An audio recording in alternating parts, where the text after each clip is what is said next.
Welcome to Toonzo BD!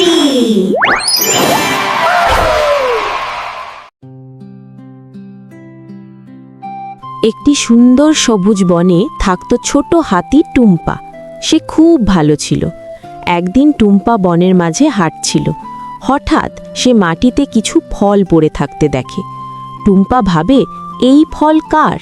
তখন টুম্পার বন্ধু চিকু পাখি উড়ে আসে।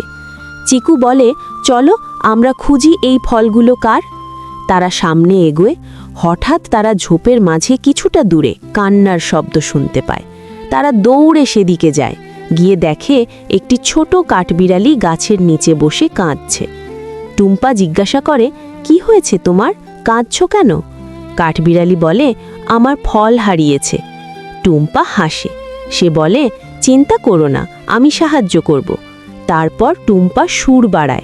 সে কাছের একটি ফল গাছ থেকে কিছু ফল তোলে, আর চিকু উড়ে উড়ে সেই ফলগুলো একটা একটা করে কাঠবিড়ালির বাসায় রাখে। কাঠবিড়ালি খুশি হয়। তারা তিনজন বন্ধু হয়ে যায়। তারা অনেক আনন্দ করে আর একসাথে ভাগাভাগি করে ফল খায়। টুম্পা আজ খুব খুশি। বন্ধুরা, আজ আমরা কি শিক্ষা পেলাম বলো তো? আমরা শিখলাম, সাহায্য করলে সবাই বন্ধু হয়। চলো শুনি টুম্পার গল্প, হাসি আর মজার। চলো শুনি টুম্পার গল্প।